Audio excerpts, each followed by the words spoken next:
देश न्यूज में आपका स्वागत है। मैं हूं आपके साथ धर्मिष्ठा और आप देख रहे हैं हमारा खास कार्यक्रम चक्कर राजनीति का। मुख्यमंत्री डॉक्टर मोहन यादव के कुनबे में कौन कौन शामिल होगा, इसको लेकर दिल्ली में मंथन जारी है। कल रात मुख्यमंत्री प्रदेश अध्यक्ष वी.डी. शर्मा और प्रदेश संगठन महामंत्री हितानंद ने सांसदों के साथ रात्रि भोज पर चर्चा की। उसके बाद राष्ट्रीय अध्यक्ष जे.पी. नड्डा और गृह मंत्री अमित शाह के साथ देर रात हुई बैठक में नामों पर चर्चा भी की गई। वे आज भी मुख्यमंत्री जे.पी. नड्डा और अमित शाह से मुलाकात करेंगे। माना जा रहा है कि इस बैठक में नामों को अंतिम रूप दे दिया जाएगा। अब 24 दिसंबर को नए मंत्रियों की शपथ लेने की संभावना है। वहीं दोनों उप मुख्यमंत्री जगदीश देवड़ा और राजेंद्र शुक्ला भी राष्ट्रीय अध्यक्ष के बुलावे पर दिल्ली गए हैं। केंद्रीय नेतृत्व के बुलावे पर सीएम सहित डिप्टी सीएम और संगठन नेता दिल्ली पहुंचे हैं। मुख्यमंत्री डॉक्टर मोहन यादव आज फिर दिल्ली जाएंगे और लगभग मंत्रिमंडल के नामों पर आज मोहर लग जाएगी।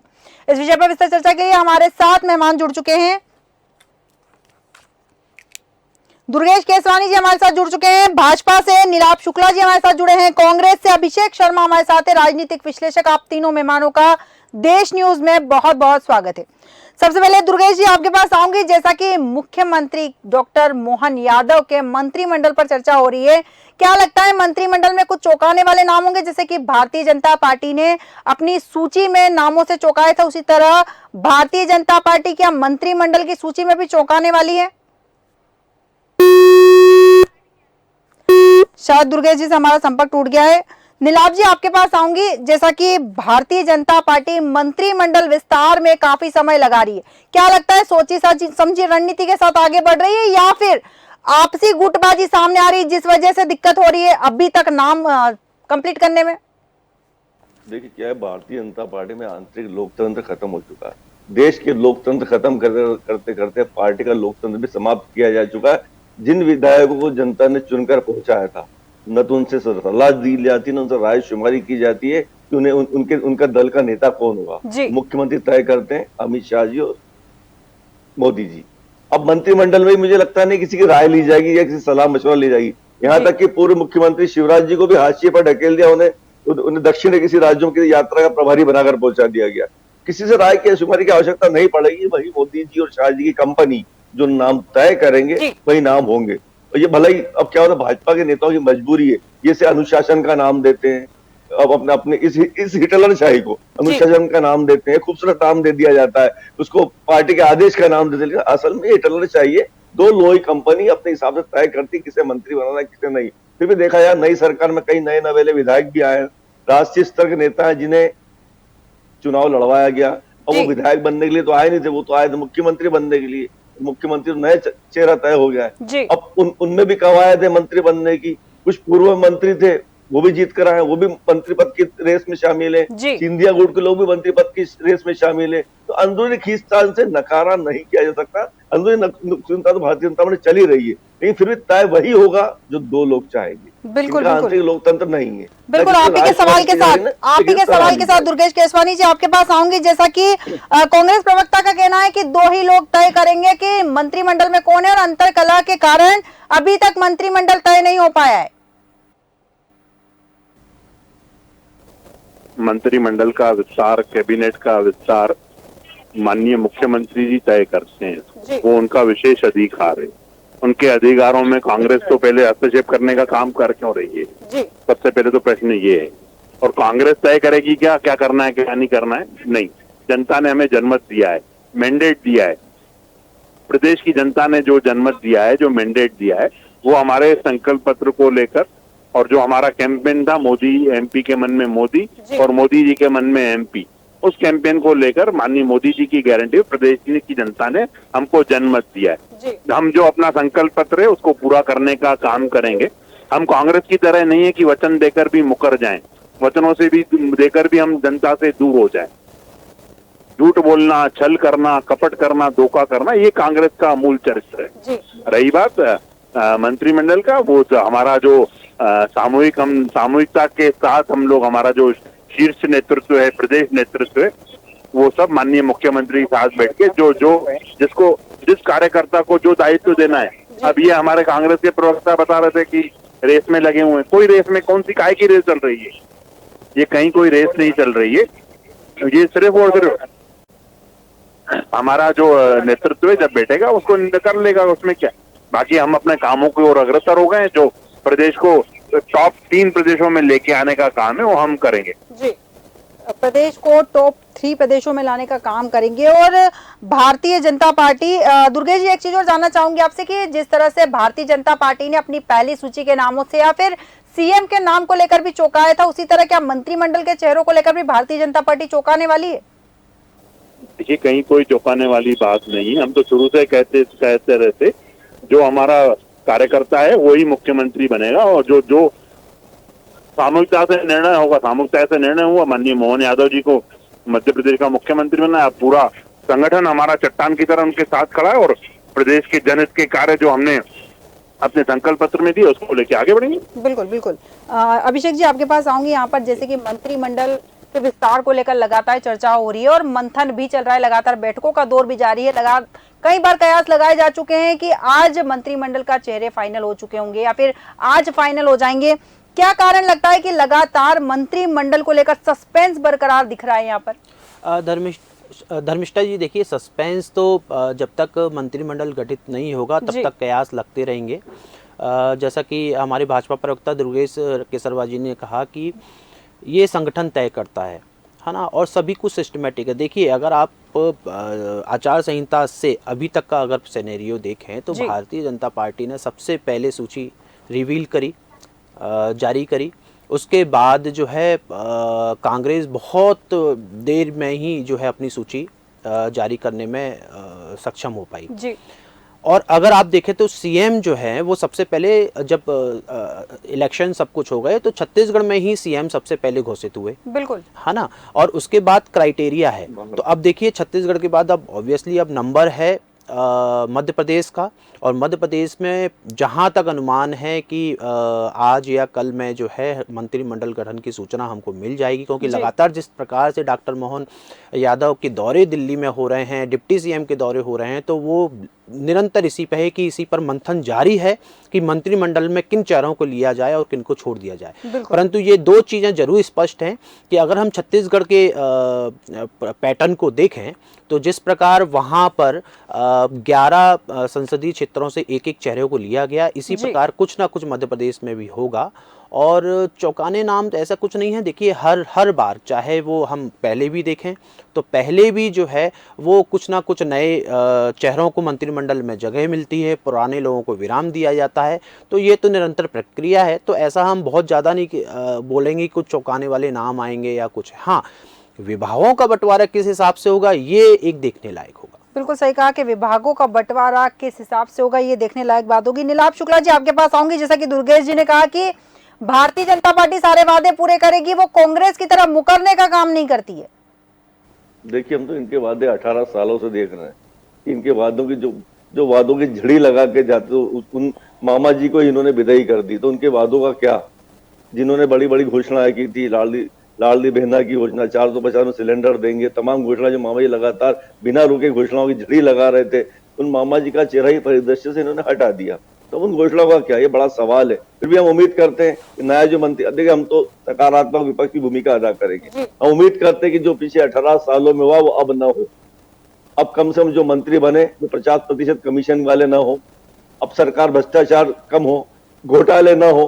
नई सरकार में कम से कम महिलाएं सुरक्षित हो, महिलाओं पर जो प्रति 7-8 बच्चियों पर जो लगातार प्रतिदिन बलात्कार हो रहा है उसमें कमी आए, आदिवासियों का सम्मान हो, उन पर मूत्र विसर्जन जैसी घटनाएं ना हो, उनके साथ न्याय हो, किसानों के साथ न्याय हो, किसानों को ओले पाले का मुआवजा मिले, उनका कर्ज माफ हो, यूरिया का संकट दूर हो। हम चाहते हैं, देखिए हम सकारात्मक बातें करना चाहते हैं और सकारात्मक वक्त की भूमिका अदा करना चाहते हैं। तो हम ये भी उम्मीद करते हैं कि नया जो मंत्रिमंडल गठन होगा वो पिछले जो 18 सालों में हुआ वो अब ना हो, इससे हम उम्मीद करते हैं, इसकी आशा करते हैं भारतीय जनता पार्टी के नेताओं से। बिल्कुल बिल्कुल सही कहा आपने दुर्गेश जी। जैसा कि नीलाभ जी ने कहा है कि वो भारतीय जनता पार्टी से आशा करते हैं कि जो कमीशन खोरी का आरोप सीधा सीधा लगाया भी गया है भारतीय जनता पार्टी पे कि कमीशन खोरी बंद होगी, साथ ही जनता के मुद्दों पर सोचा जाएगा और नया मंत्रिमंडल जो होगा जनता के हित में काम करेगा। यहाँ मैं आपसे एक चीज और जानना चाहती हूँ कि नए मंत्रिमंडल का गठन होना बाकी है। नए मंत्रिमंडल में क्या पुराने चेहरों के साथ साथ नए चेहरे भी होंगे? क्या युवाओं को भी भारतीय जनता पार्टी मौका देगी? देखिए मैम, सबसे पहले तो हमें कांग्रेस की आकांक्षाओं पे खरा नहीं उतरना है जी। हमें जनता की आकांक्षाओं पे खरा उतरना है और भाजपा वही काम करेगी जो जनता के हित का होगा। आज बड़ा ही हास्यास्पद लग रहा है कि आज न्याय मांगने का काम कौन कर रहा है? जिन्होंने किसानों के साथ अन्याय किया, जिन्होंने महिलाओं के साथ अन्याय किया, जिन्होंने युवाओं के साथ अन्याय किया, आज वो लोग न्याय की बात कर रहे हैं। तो मुझे लगता है कि जनता और ये भी जानती है मध्य प्रदेश की कि ये लोग सिर्फ झूठ बोलने वाले, छल करने वाले, कपट करने वाले लोग हैं जी। रही बात जो मंत्रिमंडल है वो निश्चित रूप से अनुभवी मध्य प्रदेश के थे, देश के टॉप 3 राज्यों में आए, अनुभवी हमारे जो माननीय मुख्यमंत्री जी हैं उनकी टीम के साथ वो कदम ताल मिलाता हुआ प्रदेश के सर्वांगीण विकास के जो काम है, प्रदेश सर का सर्वांगीण विकास हो उसके लिए हम काम करेंगे। बिल्कुल बिल्कुल, प्रदेश के सर्वांगीण विकास के लिए भारतीय जनता पार्टी काम करेगी। नीलाभ जी, जैसा कि दुर्गेश जी ने कहा कि न्याय की मांग वो कर रहा है जिन्होंने खुद किसानों को छला है। देखिए दुर्गेश जी शायद पता नहीं है या इनकी जानकारी में नहीं है, हमने 27 लाख किसानों का कर्ज माफ किया। ये मुख्यमंत्री शिवराज सिंह जी, कृषि मंत्री तत्कालिक कमल पटेल जी स्वयं सदन में स्वीकार कर चुके हैं कि किसानों का कर्ज माफ हुआ है। हमारी अल्पकालीन सरकार जो वादे खुद कह चुके हैं कि 26 लाख तो फर्जी प्रमाण पत्र बंटवाए गए हैं। देखिए जो हमने वादे किए शब्दशः पूरे किए। हमारी तेलंगाना में सरकार बनी, हमने शब्दशः वादे पूरे किए। 2500 रुपए महिलाओं को देना शुरू कर दिया, 500 रुपए सिलेंडर देना शुरू कर दिया। हमने जो वादे किए सरकार बनते ही शुरू कर दी। हम आपसे सकारात्मक विपक्ष भूमिका अदा करते, हम उम्मीद करते हैं कि आपने जो वादे किए, मामा जी से जो वादे करवाए हैं, पिछले 18 सालों वादे पूरे तो हुए नहीं, कम से कम अब जो नया मंत्रिमंडल गठन होगा उनमें ये वादे पूरे होंगे, ऐसी अपेक्षा करते, उम्मीद करते। उन्हें भ्रम में नहीं रखा जाएगा, ये वादे सिर्फ लोकसभा चुनाव तक ही नहीं चलेंगे, ये पूरे आपकी 5 साल सरकार तक चलेंगे, ये भी उम्मीद करते हैं। कहीं ऐसा ना हो कि लोकसभा चुनाव में फिर उन्हें लॉलीपॉप से प्रलोभन दिया जाए, फिर वोट का बांट लिए जाए और फिर वो योजनाएं बंद कर दी जाए। क्योंकि लाडली बहना योजना के चक्कर में हमने देखा था कि पिछले 8 महीनों से जो कोरोना में बच्चे अनाथ हुए थे उन्हें 8 महीनों से पेंशन नहीं मिली, विधवाओं को पेंशन नहीं मिली, दिव्यांगों को पेंशन नहीं मिली, ऐसी कई अन्य योजनाएं थी क्योंकि फंड नहीं था। प्रति व्यक्ति 50,000 का कर्ज, जो माँ के घर में बच्चा जन्म लेता है मध्य प्रदेश में, वो 50,000 कर्ज के कलक के साथ जन्म लेता है। तो आप ये योजना कहां से फुलफिल करेंगे? अभी क्या प्लानिंग है, हम ये जानना चाहते हैं। आप सिर्फ पैसा कहां से लाएंगे ये हम जानना चाहते हैं। दुर्गेश जी एक बात बताएं, हमारा वोट प्रतिशत यथावत है, आज ही 40% देश की जनता ने हमें वोट दिया है। वो तीनों स्टेट की अगर हम तुलना करें तो 10 लाख से ज्यादा वोट कांग्रेस को मिले। ये आंकड़ों की बाजीगरी, आंकड़ों का खेल है। आप चुनाव कैसे जीते ये बड़ा सवाल है, उस पर मैं बहस करना नहीं चाहता, मतलब समय कम पड़ जाएगा। ये सत्यता तो ये कि आज जनता ने हमें सम्मान दिया है, हमारी जो वोट प्रतिशत है यथावत रहा है और तीनों स्टेट में हम 10 लाख वोट से ज्यादा है, ये आप ध्यान रखिए। तो आप कह रहे हैं, आप जो कह रहे हैं कि हमें कांग्रेस को जवाब नहीं देना है, हमें जवाब देना है। हमारे साथ जो 40% जनता ने जो हमें वोट दिया है उन्हें भी आपको जवाब देना है।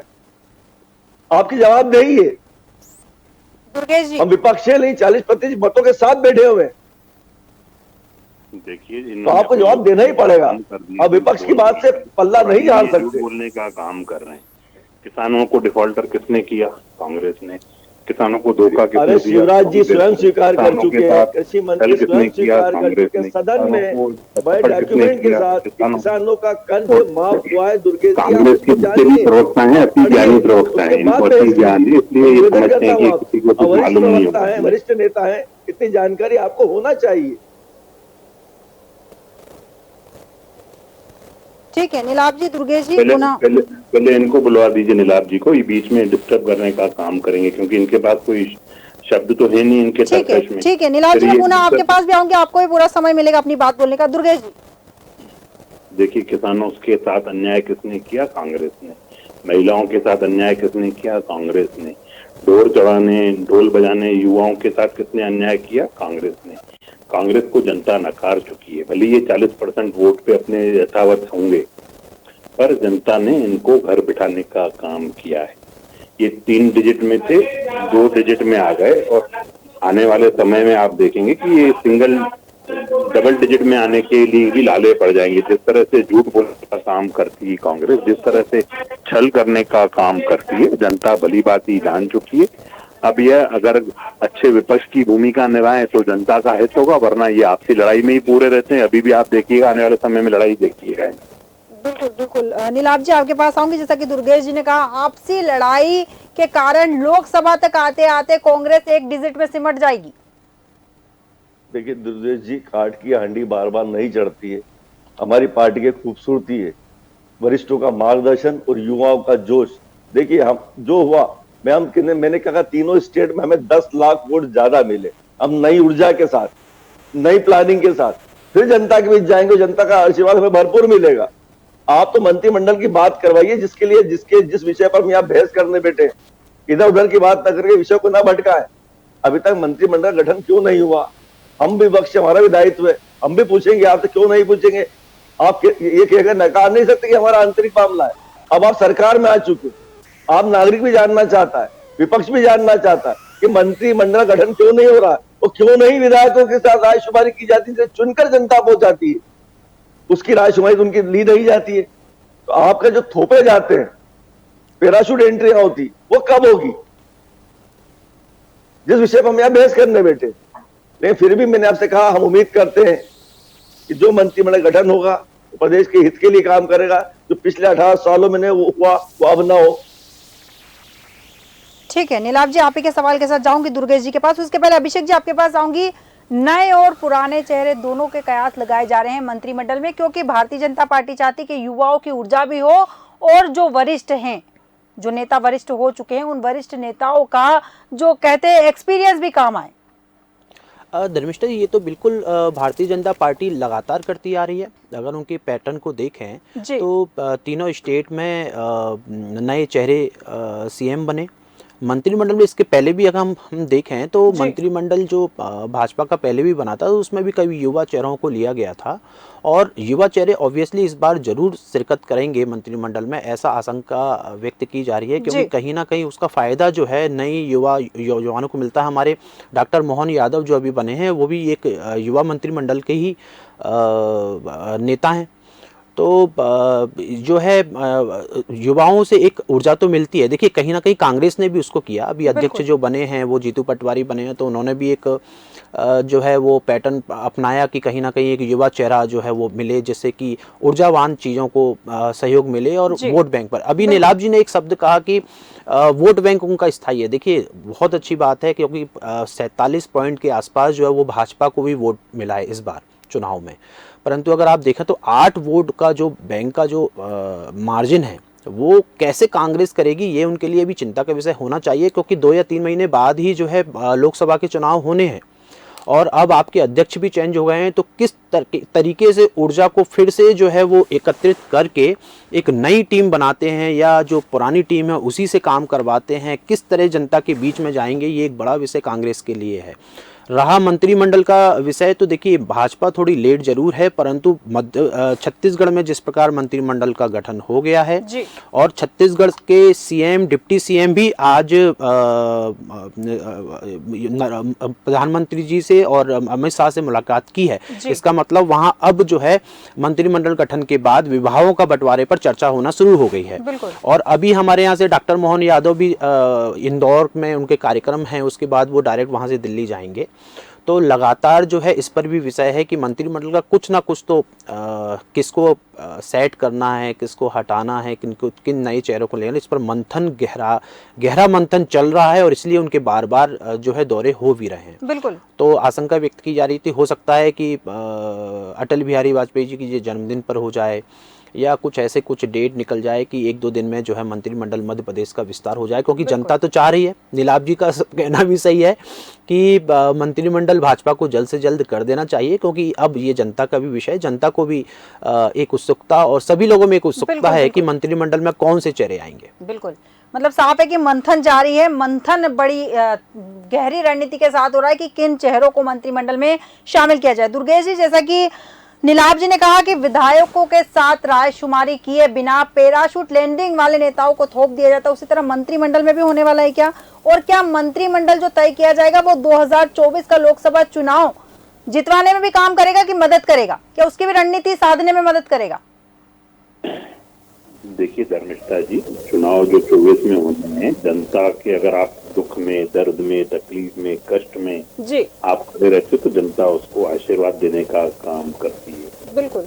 रही बात कि रायशुमारी की, इसकी हमारे यहाँ पे कोई कार्यकर्ता अपना दायित्व तय नहीं करता है। हमारा शीर्ष नेतृत्व, हमारा संगठन, हमारा सामूहिक निर्णय जो होते हैं वो सब चीजें तय करते हैं कि किस कार्यकर्ता को क्या जवाबदारी देनी है। अगर आज पांव वाले भैया शिवराज जी को संगठन ने अगर जानकारी दी, ये अपना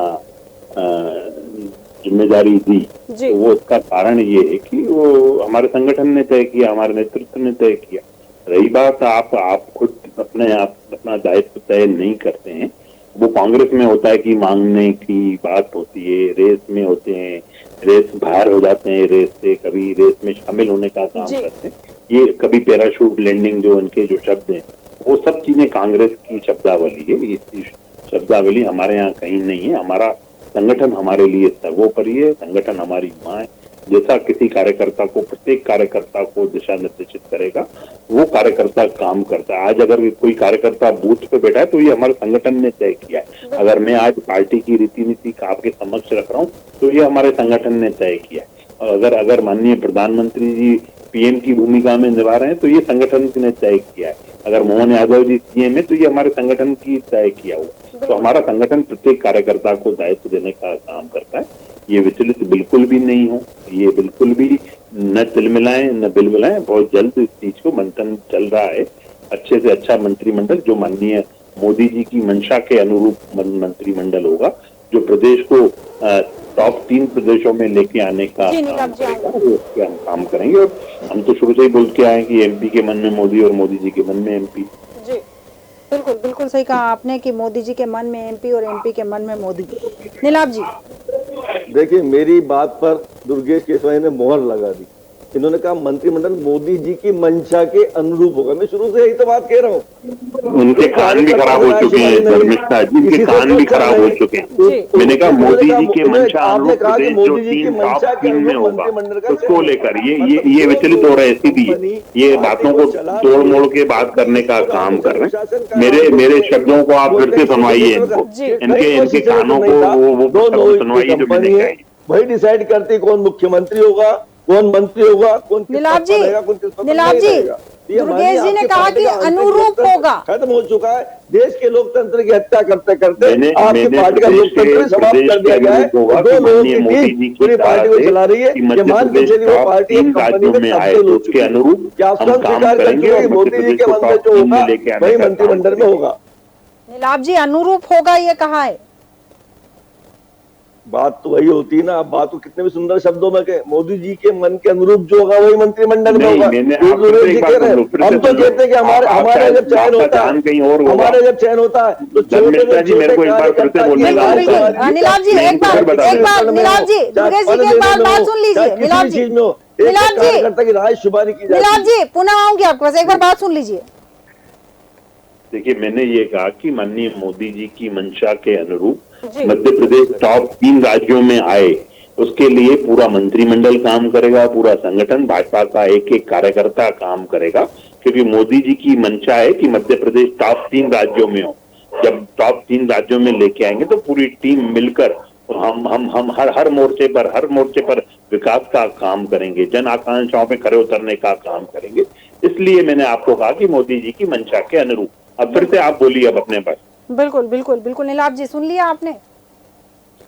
मेरी बात को केसवानी ने मोहर लगा दी। मैं वही इनके मुझे सुनना चाहता था। इनकी किसी की मंशा नहीं है, इनकी किसी की इच्छा नहीं कि हमारा मंत्री ये बने, हमारे क्षेत्र से ये चुनकर गया है, जो कार्यकर्ताओं ने इसे चुनकर पहुंचा है, उनकी जो मंशा। देखिए बताएं, 3 केंद्रीय मंत्री, आधा दर्जन से ज्यादा सांसद, एक राष्ट्रीय स्तर के नेता को चुनाव में जबरन उतारा गया। देखिए एक लॉजिकली बात बता रहा हूँ आप, केंद्रीय मंत्री अगर इस्तीफा देकर चुनाव लड़ता है तो विधायक बनने के लिए लड़ता नहीं है। अरे केसवानी की बात नहीं, अब केंद्रीय मंत्री को इस्तीफा देकर चुनाव लड़ता है, विधायक बनने के लिए लड़ता नहीं, न राज्य स्तर का मंत्री बनने के लिए लड़ता है। तो उनके समर्थक चुनाव के दौरान ये कहते हुए पाए गए थे कि हमारे भैया जी, आप उनकी क्यों चिंता कर रहे हैं? वो जब वो खुद विधायक बनने से उन्हें कोई गुरेज नहीं है, तो आपको क्यों चिंता हो रही है उनकी? देखिए, मैं आपके इनकी पार्टी का आंतरिक लोकतंत्र की जो दुहाई दे रहा हूँ उसकी बात कर रहा हूँ। जिस विषय पर आप बैठे हैं बहस करने उसकी बात कर, मैं विषय से पीछे अंतर नहीं कर रहा हूँ। ठीक है। तो मैं अब स्टैंड पे कायम हूँ कि इनकी किसी की मंशा नहीं चलेगी। कितनी ही बातें करें, इसको शीर्ष नेतृत्व का नाम दे, अनुशासन का नाम दे, लेकिन इनके हाथ में कुछ नहीं है। 2 लोग ही कंपनी तय करती कौन मुख्यमंत्री होगा, कौन मंत्रिमंडल में रहेगा। वहीं से देरी हो रही है, वहीं ठीक है नीलाभ जी, ठीक है, पुनः आऊंगी आपके पास। ये सब दर्शक दीर्घा में बैठे हुए। ठीक है नीलाभ जी, पुनः आऊंगी आपके पास। अभिषेक शर्मा जी, जैसा कि लगातार भारतीय जनता पार्टी कहती है कि संगठन सब कुछ तय करता है, संगठन निर्णय लेता है, उसी के बाद सीएम पेश हो, मंत्रिमंडल हो, सभी संगठन तय करता है और संगठन के कहे अनुसार ही भारतीय जनता पार्टी काम करती है। लेकिन कांग्रेस का लगातार आरोप रहता है कि संगठन में केवल 2 ही लोग हैं। नहीं धर्मिष्ठा जी, देखिए बिल्कुल ये बात है कि भारतीय जनता पार्टी में संगठन का निर्णय होता है। अगर हम पूरे 3 राज्यों में अगर सीएम का चुनाव देखें जी, तो देखिए कि चुनाव का पैटर्न बड़ा स्पष्ट है। अगर देखा जाए तो छत्तीसगढ़, राजस्थान, मध्य प्रदेश, छत्तीसगढ़ में आदिवासी चेहरा सीएम, राजस्थान में ब्राह्मण चेहरा सीएम और मध्य प्रदेश में ओबीसी चेहरा सीएम। और यही तीनों डिप्टी सीएम अपॉइंट करने के दौरान भी देखा गया। अगर हम इन्हीं तीनों राज्यों में देखें तो डिप्टी सीएम भी इसी पैटर्न पर बने कि एक ब्राह्मण चेहरा ले लिया गया, एक आदिवासी चेहरा ले लिया गया और एक जो है ओबीसी चेहरा ले लिया गया। तो अब ये पैटर्न जो है ना, ये अकेला आला कमान, इसका मतलब अमित शाह या मोदी नहीं करेंगे। इसमें कहीं ना कहीं संघ की भी भूमिका होगी, बिल्कुल, है ना। और इसमें कहीं ना कहीं संगठन के वरिष्ठ पदाधिकारियों का इन्वॉल्वमेंट होगा, क्योंकि ये पैरामीटर देखिए ना कि तीनों स्टेट में, फिर स्टेट के अंदर जो डिप्टी सीएम है उसका भी समीकरण, पहली चीज। दूसरी चीज, भाजपा का एक क्राइटेरिया काम इस समय कर रहा है। आप देखिए कि वो जो भी ये सब कर रहे हैं वो लोकसभा के चुनाव को देखते हुए कर रहे हैं। उनका बहुत सेट पैरामीटर है कि जो 9 मंत्रिमंडल, जो विष्णुदेव साय जी के जो 9 रत्न, अभी जो वाक्य चल रहा है कि 9 मंत्रिमंडल के, वो भी कहीं ना कहीं पूरे छत्तीसगढ़ के एक लोकसभा सीट से आए हैं। वही पैटर्न यहाँ पर मध्य प्रदेश में भी हो रहा है, परंतु यहाँ पर बस ये है ऑब्वियसली कि जिन सांसदों को रेजिग्नेशन दिला के विधायक का चुनाव लड़ाया और जो जीते कि उनको भी सेट करना है, क्योंकि वो आखिरकार कहीं ना कहीं केंद्रीय नेतृत्व कर रहे थे और एकदम से आपने उनको स्टेट में लाकर रख दिया और वो जीत भी गए, उनका प्रभाव भी मिला, इसका फायदा भी भारतीय जनता पार्टी को मिला। तो अब ये देखना होगा कि उनको कैसे पैटर्न, देखो जो रोचक विषय है वो ये है कि इस बार जो मंत्रिमंडल में चेहरे आएंगे वो कौन से चेहरे होंगे और किनको दिया जाएगा। अब जैसे कि आप अगर छत्तीसगढ़ में देखा तो रेणुका सिंह जी का बड़ा अच्छा नाम चल रहा था, तो उनको तो मंत्री भी नहीं है, मंत्री मंडल में भी उनका नाम नहीं आया। तो ये रोचक है कि मध्य प्रदेश में इस बार कौन कहाँ क्या किस प्रकार होगा, ये बड़ा रोचक होगा। बिल्कुल अभिषेक जी सही कहा कि मंत्रिमंडल में चेहरे भी रोचक होंगे और वो चेहरे देखना भी रोचक होगा। दुर्गेश जी, नीलाभ जी, अभिषेक जी, आप तीनों मेहमानों का बहुत बहुत धन्यवाद हमारे साथ विस्तृत चर्चा में शामिल होने के लिए। मुख्यमंत्री डॉक्टर मोहन यादव के कुनबे में कौन कौन शामिल होगा, इसको लेकर कयासों का दौर जारी है।